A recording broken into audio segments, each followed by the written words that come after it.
Olá, senhores papais e mamães e todos os responsáveis pelos alunos e alunas do Colégio Caminhos, do Colégio Colinas e do CEAP. Estamos iniciando então a nossa conversa mensal. Dessa aqui se refere ao mês de setembro e o nosso tema, o tema que os senhores tiveram oportunidade de acompanhar durante esse mês, é o tema relativo ao assunto liberdade.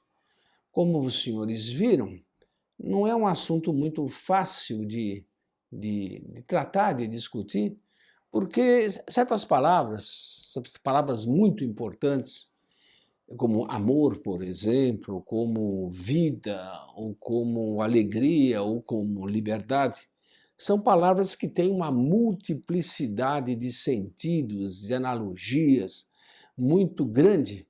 E quando a gente precisa tratar de liberdade, ainda mais no nosso tema aqui, né, que na verdade é a educação na liberdade, nós precisamos primeiro precisar claramente o que nós estamos querendo dizer com isso.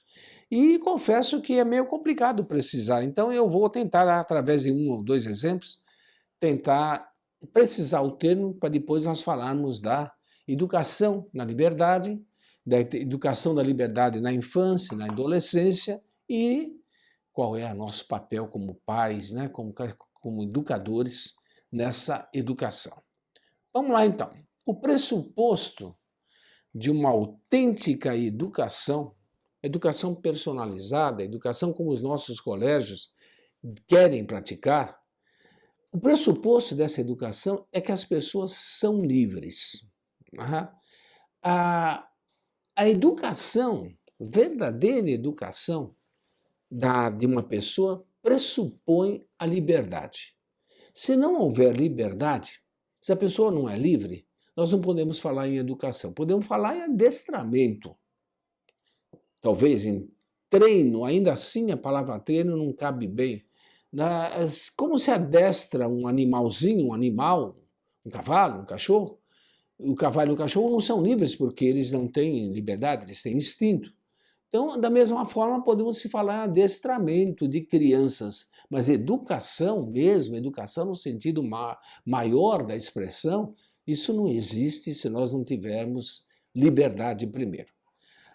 Há um entendimento errôneo de liberdade. Quando a gente fala liberdade, todo mundo quer ser livre, etc. Então, há um entendimento errôneo de liberdade que, na verdade, é um entendimento menor, que dá para a liberdade um sentido muito menor do que a liberdade tem. Esse entendimento é o entendimento que liberdade é o direito que eu tenho de fazer o que quiser.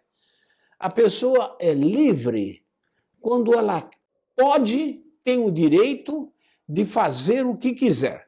Se ela não pode fazer alguma coisa, ela não é livre.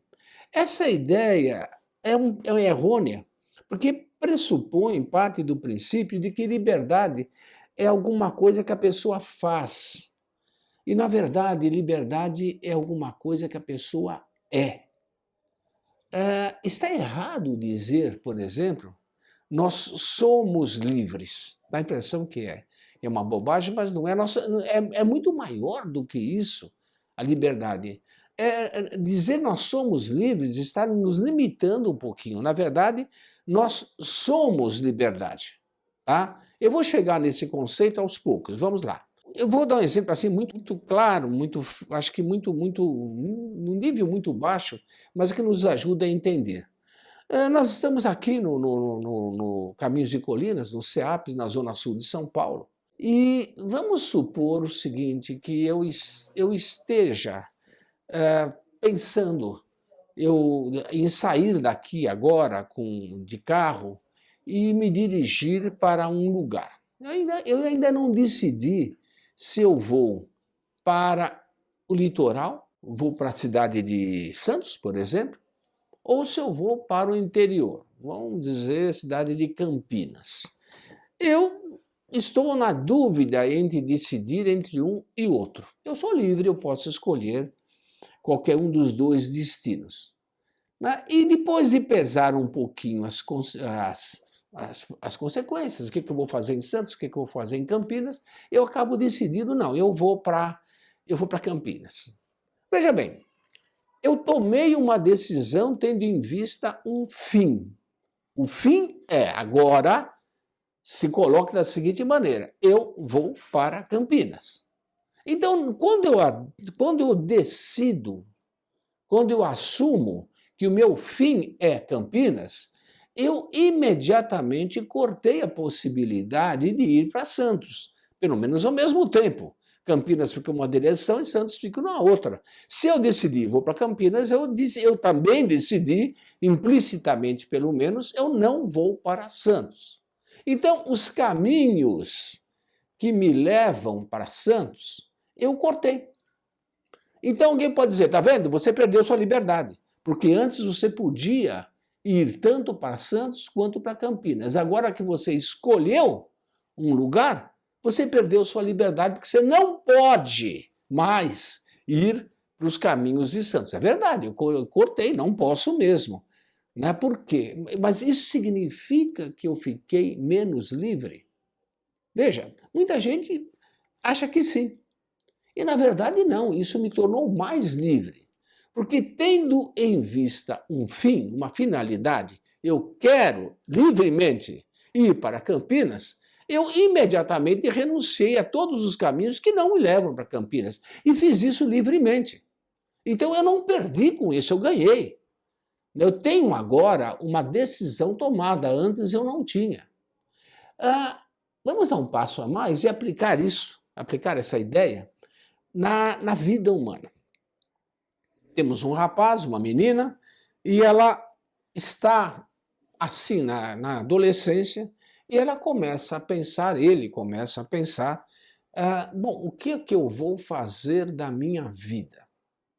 Ela viu as possibilidades, estudou um pouquinho as possibilidades, os pais falaram com ela, as colegas conversaram com ele, os colegas conversaram com ele, e ele decidiu, ele percebeu, bom, eu me sinto atraído tanto para fazer engenharia elétrica, quanto para ser, digamos assim, advogado.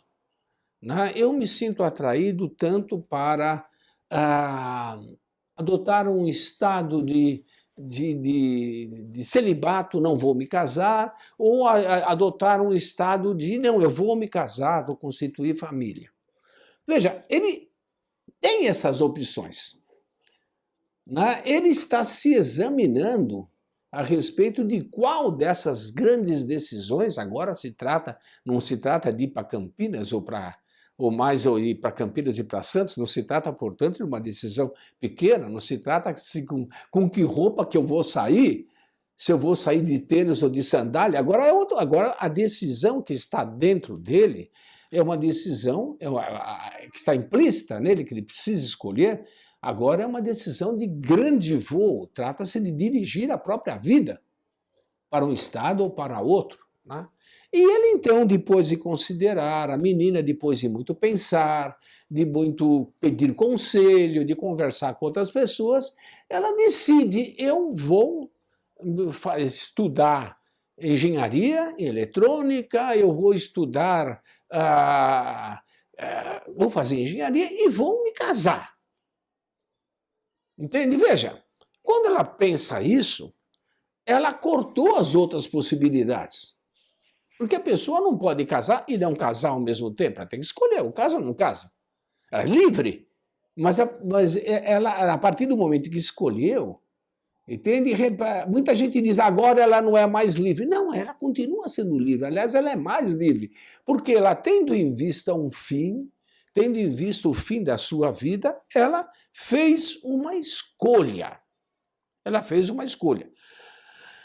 A educação, agora vamos cair no problema ou na missão que nós, enquanto pais, enquanto educadores, a missão que nós, enquanto pais, enquanto educadores, nós temos que exercer em educar alguém para que ele exerça, para que ele seja liberdade, para que ele seja livre.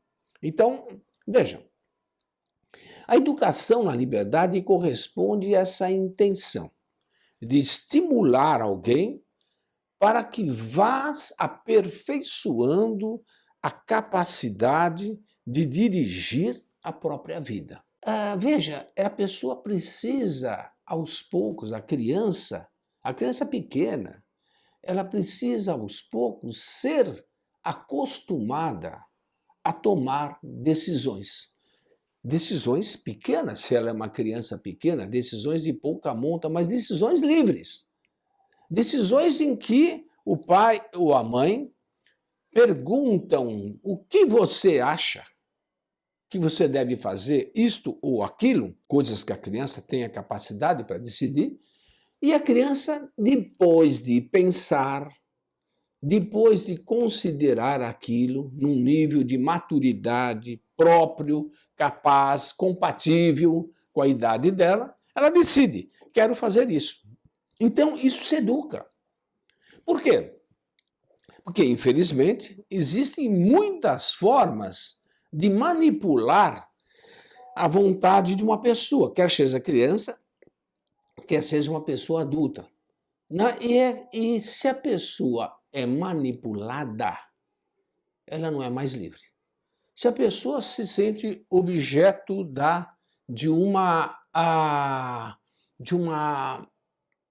houve uma doutrinação. De alguma forma, ela foi doutrinada para fazer algo, a pessoa não se torna mais livre. Né? Porque ela não tá mais fazendo o que ela pensa. Ela está fazendo aquilo que impingiram na cabeça dela. Então, desde criança, nós temos que acostumar a pessoa a escolher, acostumar a criança a escolher, mas acostumar a criança a escolher sabendo por que está escolhendo. É uma coisa que nós habitualmente não fazemos. A gente fala, o que você acha? Por que você prefere esse tênis ou esse outro? Você prefere essa roupa ou essa outra? Você prefere pintar o seu desenho com essa cor ou com essa outra?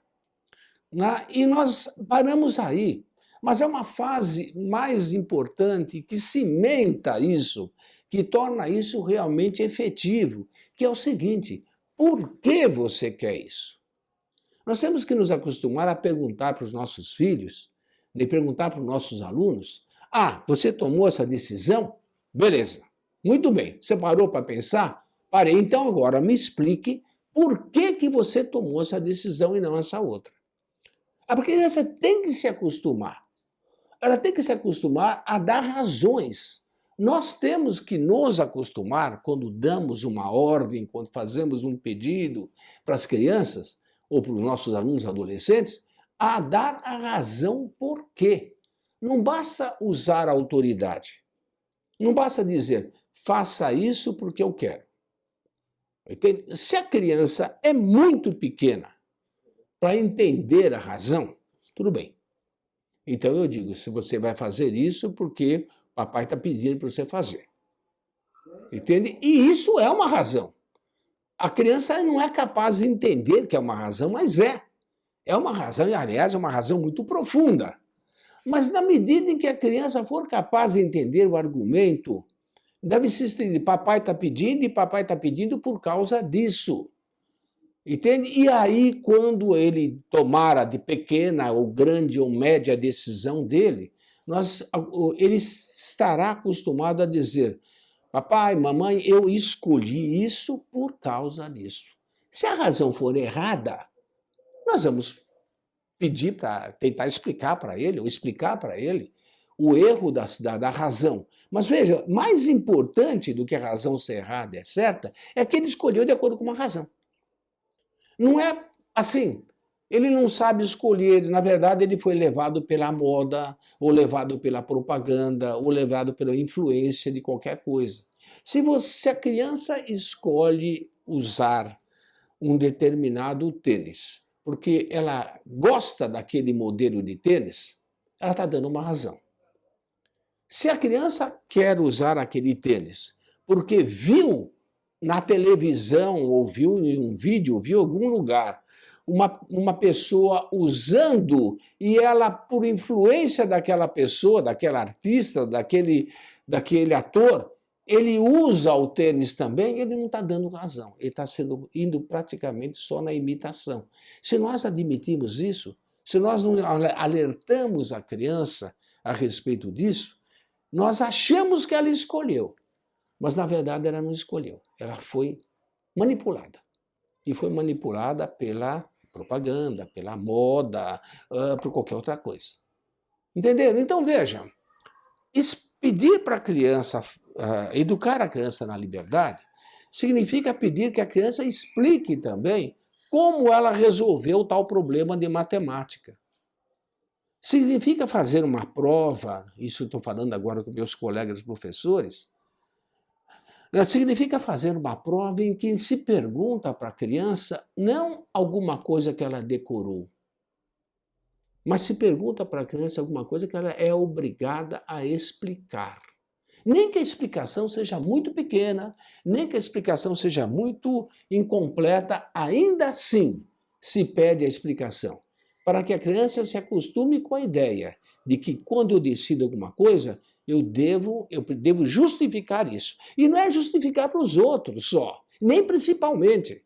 Não se trata de justificar para a professora, ou justificar para o meu pai ou para a minha mãe. Trata-se de justificar para mim mesmo. Trata-se de eu perceber que eu tomei essa decisão porque eu parei para pensar antes. Aí nós caímos num outro ponto. Se nós queremos educar as crianças, as pessoas, para serem livres, nós temos que mostrar que a liberdade pressupõe a busca da verdade. Veja, vamos tentar explicar assim. Eu só posso escolher bem se eu sei que aquilo que eu escolhi é bom. Aquilo que é bom é belo e verdadeiro. Eu preciso, então, na hora de escolher, buscar a verdade. Isso aqui é verdadeiro? Isso é bom? Isso é belo? Se isso é bom, belo e verdadeiro e eu escolho, eu estou fazendo a minha escolha de acordo com a verdade. Porque existe muita coisa que se propõe para a nossa escolha que são mentiras, que são falsidades. E que se eu escolho, entende, eu fui enganado. É preciso que eu entenda, então, que a verdadeira escolha só existe, só é lícita, né, quando ela está ligada à verdade. Não se pode escolher a mentira, né? Mesmo porque a mentira não existe. A mentira é uma ausência de verdade. Então, o que eu devo escolher é a verdade. Ora, para escolher a verdade, eu preciso primeiro buscar a verdade. E para buscar a verdade, eu preciso, em primeiro lugar, pensar. Então, uma outra coisa, estou sendo redundante, estou caindo de novo na mesma questão, é que para que a pessoa seja livre, ela precisa saber pensar. E para que a pessoa saiba pensar, ela precisa aprender. O pensamento, o raciocínio, não é uma coisa que nasça na cabeça da gente sem um aprendizado. É preciso educar a pessoa no pensamento. Ensinar a pensar é a mesma coisa que ensinar a buscar a verdade. E aí, quando o menino, quando a menina escolhe de acordo com a verdade, ela tem que ter, às vezes, um outro reforço interno, um outro reforço moral. Esse fundo que vocês estarão ouvindo agora aqui são os vossos filhos e filhas. Né? No caso aqui, como estou gravando do lado das meninas, são as vossas filhas que estão contentes aí, brincando, falando, gritando e jogando. Elas estão exercendo a liberdade delas também, não se preocupe não, tá bom? Vamos lá então, vamos continuar. É preciso então que a criança tenha vontade firme, porque quando ela escolhe, ela pode de repente perceber que aquilo que ela escolheu livremente, procurando a verdade, aquilo que ela escolheu não é o que os outros escolheram. Os outros escolheram algumas coisas que está na moda. Os outros escolheram alguma coisa de acordo com a propaganda. e eles pararam para pensar e escolheram de acordo com a sua consciência, de acordo com a busca da verdade. Então, a escolha que eles fizeram difere da escolha dos colegas e das colegas. E aí ela vai ter que ter vontade firme, porque ela vai conversar com as colegas, ela vai se contrapor às colegas que disseram: ah, mas eu escolhi isso. E a menina vai dizer: eu escolhi aquilo e escolhi com tal e tal razão. E a outra menina ou outro rapaz que não escolheram de acordo com a razão, mas escolheram de acordo com a moda, eles vão se unir. Vai acontecer isso. Eles vão se unir e usar o único argumento que eles têm contra quem escolhe de acordo com a verdade. É o argumento do deboche. Haha, só você. E é verdade, só eu mesmo. Às vezes sou só eu mesmo. Às vezes eu sou o único que escolhi. Às vezes eu sou a única que escolheu vestir uma calça decente, uma roupa decente, quando todas as minhas colegas usaram alguma coisa que é evidentemente indecente, mas é que está na moda, de acordo com tal e tal modelo, tal artista aí. Às vezes o rapaz, ele examinando a si próprio e vendo, estudando suas capacidades, ele decide: eu vou estudar tal coisa que é mais difícil.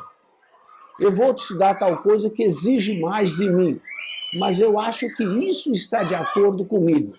E aí os outros vão dizer: cara, você é bobo, você é trouxa para escolher isso daí, tem outras coisas para escolher. E ele tem que pensar, tem que ter a fortaleza para dizer para si próprio: não, eu acho que para mim isso é o melhor. E eu parei para pensar, eu não fui na onda, eu pedi conselho, eu conversei com outras pessoas que me ajudaram a tomar essa decisão, mas a decisão foi minha. Eu livremente escolhi assim. Certo? Veja, quando um professor, quando um pai encontra um adolescente, um menino, a menina, nesse estágio de decisão, ele precisa entender que esse menino, essa menina estão tomando as decisões mais importantes da vida dele. E que o pai, na medida em que quiser ajudar, a mãe, na medida em que quiser ajudar, deve estimulá-lo a continuar esse raciocínio, a pensar. Não, meu filho, não ouça o que a moda fala. Não ouça aquilo que todo mundo pensa só porque todo mundo pensa. Considere o seguinte: o que Deus quer de você? Qual é o objetivo que você tem na vida? E a partir daí, desse objetivo que você traçou antes, livremente, aí você toma a sua decisão. A criança, o adolescente, o menino, a menina, eles precisam desse apoio. Eles precisam dessa mão firme do pai ou da mãe que os estimula a tomar a decisão.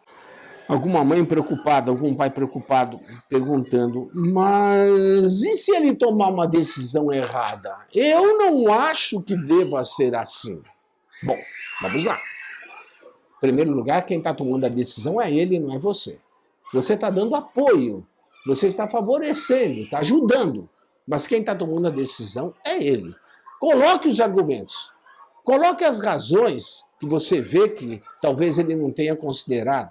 Sente-se, converse com ele, converse com ela, para dar as razões pelas quais você... Olha, você pensou nisso, você pensou naquilo?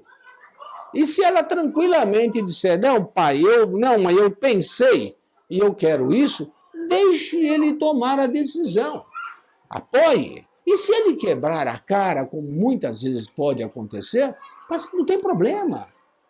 Entende? Você estará lá para apoiar, você estará lá para ajudar. E ele vai perceber que tomou uma decisão errada. Mas paciência, nós tomamos decisões erradas toda hora. Estimule ele a repensar o caso e tomar de novo outra decisão.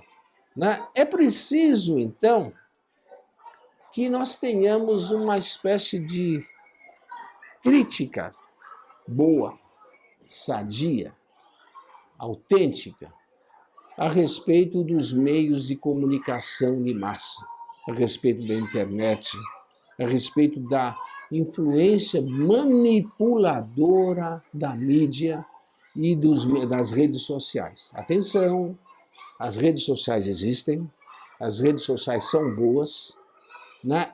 Não se deve tirar um adolescente do uso das redes sociais, porque eles estão nesse mundo e nós também. Esse mundo é o mundo que eles vivem, que nós vivemos também, né? Mas o que nós podemos fazer é mostrar, olha, tal coisa é muito boa, tal coisa é positiva e tal coisa não é. Podemos até citar exemplos dos outros, citar exemplos próprios, para que nós vamos formando nos nossos filhos, nossos alunos, uma vontade. Formar uma vontade forte, em que ele, depois de pensar, ele não tenha medo de enfrentar a oposição. Para uma boa formação, é preciso educar na liberdade e, ao mesmo tempo, ensinar a usar a liberdade, educando a vontade. Para que a pessoa seja livre, ela precisa ter uma vontade firme. E a vontade firme se cria desde pequeno. A vontade firme se cria quando o pai diz, agora você combinou comigo que agora é horário de estudar. Então agora você vai estudar. Não, mas hoje não. Hoje você marcou esse horário. Você marcou comigo. Nós combinamos que o melhor horário para você estudar é das 14h30 às 16h30. Muito bem, agora você vai estudar nesse horário. Não, mas eu tenho uns que, não tenho o que lá. Não, você vai estudar. Por quê? Às vezes isso fica meio artificial. Mas a criança, com o tempo, ela vai percebendo que existem limites, que existem horários, e que os horários são bons, e que os horários devem ser cumpridos, né? E que isso fortaleça a vontade. Pai e mãe precisam ser também, portanto, para educar na liberdade, pai e mãe, para educar na liberdade, eles precisam ser exigentes na formação da criança. E quando se é exigente, quando se exerce autoridade, existem dois perigos opostos. Primeiro perigo é exigir demais, e segundo perigo é exigir de menos. Exigir demais significa o seguinte, querer que nossos filhos façam tudo de uma forma absolutamente perfeita, o que é impossível. Os erros sempre existirão. E essa exigência é prejudicial, porque eles estão em processo de crescimento e eles não vão conseguir fazer as coisas de maneira perfeita. O segundo erro é ser extremamente tolerante e dizer, não, vai, tudo bem, você tentou, quando eu sei que ele podia ter se esforçado mais.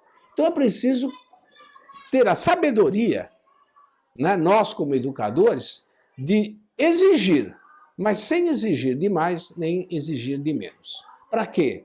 Para que nossos filhos vão crescendo na musculatura da autonomia, no raciocínio, no pensamento, para que eles sejam depois, no futuro, mas desde já, começando desde já, que eles sejam autenticamente livres. E que nós possamos dizer a Deus, meu Deus, eu ajudei a educar esse jovem, essa menina, para que ela seja autenticamente livre e, portanto, tenha uma autêntica personalidade. Pensemos um pouquinho em tudo isso e voltemos a conversar a respeito disso assim que tivermos oportunidade. Muito obrigado. Olá, bom dia. Sejam bem-vindos a mais uma reunião de nossa formação. Muito obrigado aos pais, às mães, os responsáveis aí que estão empenhados na educação dos seus filhos. E é sobre isso que nós vamos falar hoje, que é sobre a relação entre as famílias, entre os pais e o colégio. Nós vamos falar sobre como que a gente pode se envolver mais, como que podemos participar, como que podemos fazer com que a nossa vida em comunidade também se estenda ao ambiente do colégio. Eu quero agradecer a todos os pais que têm se empenhado aí em participar, em fazer as atividades que nós temos enviado, né? E esse mês nós falamos na parte pedagógica sobre o envolvimento dos pais com o colégio. Alguns colégios permitem que os pais participem da vida ativa de seus filhos, né? Não são colégios que você só vai até a secretaria ou que só pode falar com o coordenador. Alguns colégios permitem que você ocupe os espaços, vá até, né? Alguns colégios permitem que os pais possam frequentar os espaços do colégio, que tenham acesso aos professores, que tenham acesso à direção. E é importante aproveitarmos essa oportunidade que temos de participar da vida escolar dos nossos filhos. Isso traz uma série de benefícios para os filhos e para toda a família, como um melhor acompanhamento daquilo que está acontecendo com os filhos, um aumento do esforço e do rendimento dos filhos, porque se sentem apoiados, se sentem ali apoiados, ajudados naquilo que eles estão fazendo, que eles se sentem valorizados pelas conquistas, pelos desafios, mesmo tanto desafios pequenos como um trabalho que consegue terminar bem feito, como ganhar uma medalha numa Olimpíada, ou receber um elogio de um professor, ou receber um mérito por ter se empenhado dentro da sala de aula. Tudo isso são benefícios importantes e ajudam não só na vida, né, na parte pessoal, individual dos filhos, como também no próprio ambiente de sala de aula, que fica muito mais positivo, muito mais tranquilo, se torna um ambiente de estudo, de empenho nos estudos, de dedicação, de objetivos grandes, de exemplos de um para os outros. Então, toda essa parte de envolvimento, ela já começa dentro de casa, dentro do próprio ambiente de casa. Como? Muitos pais eu sei que já fazem isso, né? Que conversam com os filhos, que perguntam como que foi o dia, o que você aprendeu hoje, me conta sobre isso aqui que você fez. Só que às vezes não são os dois pais, ou não façam todo dia. Então, se a gente puder melhorar isso, conseguir ouvir os filhos, conseguir saber deles o que vai acontecendo, isso é muito importante. Como eu disse, já muitos pais fazem, mas a gente tem que tentar transformar isso num hábito, numa rotina. Além disso, né, olhar as tarefas de casa, olhar o que eles estão fazendo. Quando eles são menores, tem um jeito. Quando são maiores, tem outro. Mas aí cada pai, cada mãe, com cada filho, vai sentindo como que é estar presente, como que é estar próximo, sem assim ser uma presença que iniba ou que deixa incomodado o seu filho, mas saber o que ele está fazendo, como ele escreve, o que está produzindo, se está fazendo algum trabalho. Então isso é importante dentro do ambiente de casa, saber o que o filho está produzindo, o que ele está estudando, como ele está estudando. Além disso, acompanhar a agenda escolar ou o calendário escolar, saber quando que é época de entregar algum trabalho ou é época de provas em que precisa estudar um pouco mais, ou quando é época de finalização de trimestre, está próximo de sair o boletim, perguntar, olha, então, como é que está? Quando sai o boletim, como você foi, né? Como é que estão as coisas, está precisando de alguma ajuda. Então, acompanhar, né, essas ocorrências, essa situação do calendário, aproximação de algum evento, isso é muito importante. Outro papel importante das famílias é das famílias se ajudarem umas às outras. Algumas escolas têm isso oficializado e tem o nome de pais encarregados da sala ou casais encarregados de turma. Essas situações, elas têm um nome oficial, mas elas também podem ocorrer de maneira informal.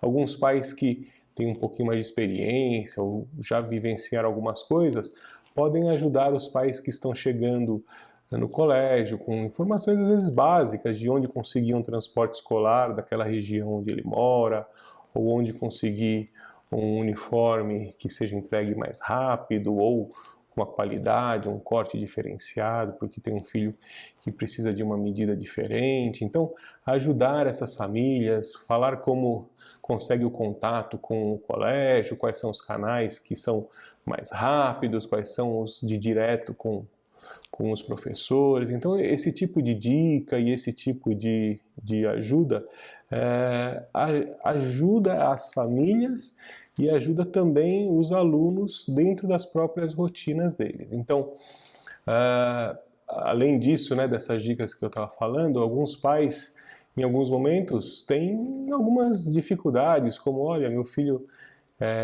não está se envolvendo tanto nos estudos, não tem estudado tanto, como é que você faz? Olha, eu vejo que seu filho está empenhado, sua menina é bem dedicada, como é que eu faço, né, para tentar motivar meu filho também? Será que eles podiam conversar entre eles? Como é que ajudo a fazer uma rotina de estudos, que tenha isso como hábito, faz como uma agenda no caderno, uma agenda com o uso da tecnologia, com o uso do celular, uma lousinha que escreve na parede ou imprime uma folha na parede. Então, essa ajuda de uma família para outra, né, em momentos diferentes, em momentos, já passei por isso, fique tranquilo, olha, daqui a um tempinho isso vai dar certo, tenta assim, faz desse jeito, tudo isso pode ajudar bastante. Além disso, dentro dos colégios existem outras oportunidades.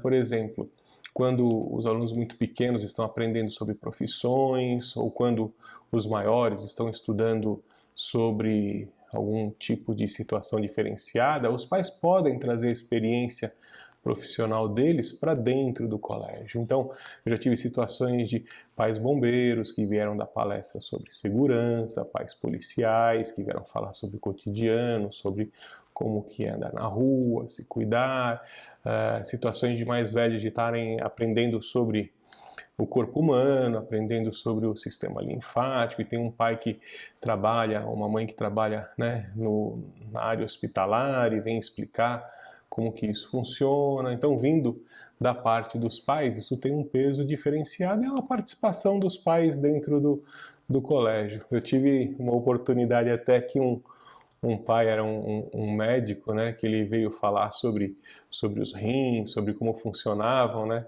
e ele até brincou comigo, falou, nossa, ser médico é mais fácil do que ser professor. Foi muito divertido, a experiência para ele foi muito construtiva, aumentou inclusive a união dele com o filho, porque eles prepararam juntos a aula que ele veio dar no colégio, né, isso foi muito bacana. Eu tive também uma vez uma oportunidade, né, de uma mãe, né, que ela era juíza, então ela veio falar sobre os 3 poderes, executivo, legislativo, judiciário dentro da escola, que é um assunto muito simples para ela, mas para colocar dentro de sala de aula com crianças pequenas é outro jeito de falar, é outra didática, mas foi muito divertido e os alunos também gostaram bastante e teve bastante interação isso, valorizou a filha dela que estudava na escola, era muito tímida, depois todo mundo queria saber dela, queria saber como que era a mãe, como que fazia as coisas, e isso valorizou bastante o papel dela dentro da escola. Então, toda essa participação, essa ajuda para os outros, esse empenho que os pais fazem, dedicando-se para as outras famílias, dedicando-se para a escola, isso também tem um outro lado muito importante, que é o lado de servir de exemplo para os filhos, porque os filhos se espelham naquilo que os pais fazem, então, vendo os pais se dedicarem, também olham para o seu colega do lado, que tem uma dificuldade, que não está conseguindo acessar a plataforma para fazer a tarefa. Então, vendo que os pais ajudam outros pais, que os pais se preocupam, os alunos também tomam isso como exemplo e ajudam seus colegas, apoiam, eles aprendem pelo que eles veem. Então, toda essa dedicação, além de fazer de uma forma direta, um bem para quem é ajudado, um bem para quem ajuda, também é um bem para os filhos e para as outras pessoas da casa, e a gente vai mostrando que a gentileza gera gentileza e que um ajuda o outro no momento que precisa, e isso vai caminhando. Então, além dessa situação, né, que eu estava falando de ajudar as outras famílias, de fazer essa situação dentro de casa, os colégios têm também os eventos. Então a participação dos pais nos eventos, da mesma maneira que eu falei do exemplo de ajudar as outras famílias, também é uma parte importante, também uma parte importante de exemplo para os filhos. Porque, como foi dito nas atividades, né, a festa ela tem um sentido muito importante. A festa é uma pausa no cotidiano, é uma pausa no trabalho, é uma pausa na rotina para comemorar alguma coisa, ou algo que foi feito, ou uma nova etapa que nós vamos entrar. Então a comemoração sempre é comunitária, sempre é com os outros, com alguém, né? Pode ser pequena, pode ser maior, mas é uma celebração que mostra o quanto nós estamos felizes por alguma coisa que aconteceu ou que vai começar a acontecer dentro a partir daquele momento. Então é uma alegria, né, que é justificada e é celebrada. Então se nós completamos mais um ano de vida, ou mais um ano de trabalho, ou uma etapa foi cumprida da formação e é uma formatura, uma meta de trabalho foi alcançada, isso, né, é importante ser celebrado. Por outro lado, se houve uma promoção no trabalho, se houve uma conquista, uma meta que estávamos tentando fazer alguma coisa e foi conseguida, isso é importante. Também tem mudanças significativas na vida, como um casamento, um crisma, né, que vai ser uma nova vida, uma nova etapa, um trabalho novo ou uma mudança, né, dos estudos. Essas celebrações são sempre muito importantes e marcam o quanto a gente considera essa situação. E dentro do colégio, nós temos muitas celebrações, muitas situações em que nós também celebramos as conquistas, também celebramos as passagens, e é importante que os pais participem e que se entendam como são parte, e eles são a festa, os pais, os alunos, toda a comunidade escolar. Por que isso? Porque a preparação da festa, a situação do entorno, ele é tão importante quanto o próprio dia.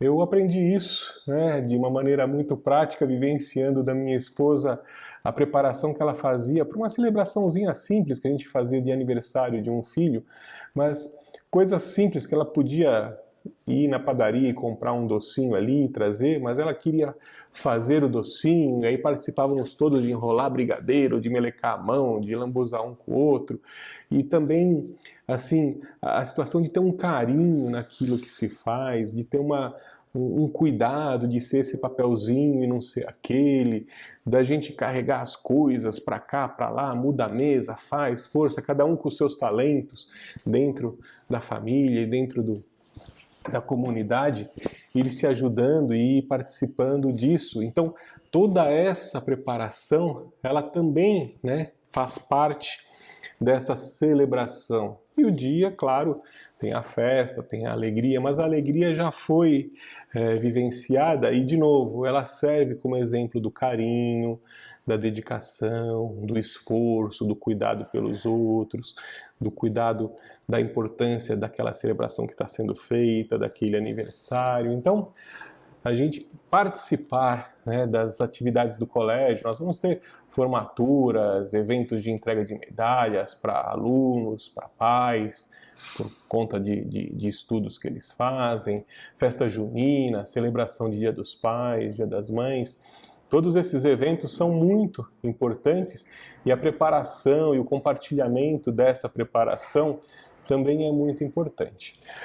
Nós tivemos nas atividades que nós realizamos alguns comentários de pais muito importantes nesse sentido. Teve um comentário aqui que comentou a respeito de celebrar o aniversário do filho num rodízio de massas e que foi importante decidir onde ia, como ia, quanto a gente pode, quanto a gente não pode, mas o filho se sentiu valorizado e sentiu que teve um empenho da família em que aquele dia fosse celebrado, em que aquela situação fosse comemorada. Então ele viu o esforço, viu a dedicação da família e se sentiu importante, valorizado, e naquele momento se sentiu único. Uma outra família comemorou um carro novo que eles conseguiram comprar, que fez uma diferença dentro do ambiente familiar, das rotinas, que eles conseguiram fazer as coisas de uma maneira diferente. Teve uma outra família que comentou ter celebrado a conquista da casa própria, de sair do aluguel, e que fizeram na casa vazia, assim, sentados no chão, um piquenique, mas que foi uma celebração assim importante, valorizada, e fez um marco na vida deles. Teve uma outra família que comentou, né, que celebraram uma cirurgia de sucesso, que foi uma avó que estava doente, que estava fazendo um tratamento, e a cirurgia melhorou as coisas, então agradeceram a Deus, celebraram, comemoraram aquela etapa vencida. Uma outra família comentou sobre o primeiro trabalho do filho, né, com 17 anos, que conseguiu o primeiro emprego. Então é um marco na vida da pessoa, né, a entrada no mundo profissional, no mundo do trabalho. Então isso vai ter um desdobramento por muitos e muitos anos, mas aquele momento foi importante ter sido celebrado e ter sido comemorado. Então, todas essas situações de celebração, de comemorações dentro do colégio, como a gente falou, a importância dos pais participaram, como fora, são importantes dentro do cotidiano da escola. Um outro tema que nós abordamos, que nós falamos, foi do uso da internet, de como que isso aproxima as pessoas de uma maneira diferente que era algum tempo atrás. Algum tempo atrás, as amizades, às vezes elas até se enfraqueciam pela distância. A pessoa mudava de escola, mudava de bairro, mudava de cidade. Então, a distância dificultava a comunicação e a amizade até esmorecia. Hoje, com o uso da internet, o uso do sistema de comunicação, você tem videochamadas, tem os chats das redes sociais, isso aproxima bastante as pessoas, e mudar de escola já não significa mais perder aqueles amigos, né? Assim, a amizade é querer o bem do outro, então isso pode permanecer mesmo com a distância.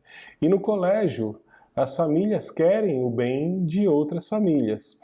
Por isso, com o uso, né, da internet, das redes sociais, dá para mostrar, né, que a gente consegue cuidar das pessoas, cuidar das coisas, sem isso ser uma situação que dificulte tanto. Então, quando a gente investe tempo nas pessoas, quando a gente manda uma mensagem, olha, soube que seu filho estava com febre ontem, ele estava melhor hoje, né? Tudo isso é uma demonstração de atenção, de carinho, de preocupação com as outras pessoas, né? É uma demonstração de um interesse real, de uma preocupação. Olha, seu filho está precisando de ajuda para estudar, como que você está? A gente pode fazer alguma coisa? Todas essas situações podem nos aproximar, e as redes sociais nos ajudam com essa comunicação de uma maneira mais simples. Você coloca uma mensagem lá, a pessoa vê depois. Então, tudo isso pode de uma certa forma ajudar com essa relação entre as famílias, entre os filhos, entre o colégio, mesmo, né? O uso da internet aproxima. Se você tem uma dúvida, manda uma mensagem para o professor, assim que ele sair da aula, ele vai lá, dá uma olhada, responde, ou se não responde, vai ver o que está acontecendo. Se você manda uma situação que está preocupando, ou se tem uma dúvida, né? Não fica aquela dúvida aumentando e às vezes, né, incomodando, manda para o professor dali a pouco responde, foi um mal entendido, resolveu, isso já está certo. Ou se tem uma preocupação, o professor explica e a preocupação já some. Então, a internet, ela ajuda bastante a gente nesse sentido. Se ela for bem usada, se ela tiver um entendimento dos benefícios que ela traz, ela pode ajudar muito na aproximação das famílias, pode ajudar muito na aproximação com o colégio e pode ajudar muito em várias situações aí do cotidiano. Então, a gente indo já para o final, eu queria assim salientar, né, não uma mensagem final, mas algumas mensagens finais, né? Importante envolver-se na vida escolar dos filhos. Essa é uma realidade que a gente tem que ter presente, tem que saber que a vida dos nossos filhos ela tem vários âmbitos e que a gente tem sim, né, que cuidar, trabalhar, ser provedor, mas também tem que estar junto com eles, tem que estar envolvido nas coisas que eles estão fazendo, tem que estar bem próximos deles, tem que, assim, de certa forma, estar mais próximos do que talvez a gente tenha até tido essa proximidade na nossa vivência com os filhos. Com relação à escola, né, é importante se envolver nas atividades da escola, saber o que acontece, olhar o calendário escolar, saber quando que são provas, perguntar para o filho, perguntar para o professor. Com relação ao professor também, né? Sim, aproximar-se dos professores, conhecer os professores, olhar. Às vezes a gente tem uma visão do professor pelos nossos filhos, quando a gente vai lá conversar com o professor, ou conversa com ele por uma mensagem, ou encontra com ele, né? Então essa é uma coisa importante, eu sei que muitos pais já fazem, já trazem os filhos, já vêm até o colégio, vêm até a sala, mas tirar um dia diferente, vir até o colégio com o seu filho, ir lá dar um alô pro professor, ou só vir dar um bom dia, né? Assim, mas ver como que é o ambiente, ver como que é a escola, isso eu sei que para alguns é bem difícil, mas às vezes vale a pena tirar um dia, ou tirar um pedacinho da manhã, chegar naquele dia um pouquinho depois no trabalho, mas para o próprio filho, para a própria filha, né, entender que você se preocupa, que você quer saber o que está acontecendo, como que é, sentir esse ambiente. Então, se aproximar da escola, dos professores, se aproximar dos outros pais, ser amigos dos pais dos filhos de vocês, isso é tudo bem importante. É muito importante também apoiar as famílias, ajudar aquelas famílias que precisam de um ombro amigo num determinado momento. Hoje são eles, amanhã podemos ser nós, que a gente possa se aproximar das pessoas, das famílias, desse ambiente e possamos nos ajudar uns aos outros. E desejo que vocês aproveitem aí essas dicas, essas sugestões e que vocês possam ajudar cada vez mais as outras famílias, estarem envolvidos no ambiente escolar, que no fundo, né, isso é participar e ajudar a formação de nossos filhos. Eu tenho 3 filhos em idades semelhantes à dos filhos de vocês, né, e também estou nessa situação de tentar ficar próximo, tentar conhecer o cotidiano deles, tentar me envolver mais na vida escolar deles e espero que a gente possa sempre nessas conversas, nessa parceria, nos ajudar uns aos outros. Conto com todos vocês. Muito obrigado.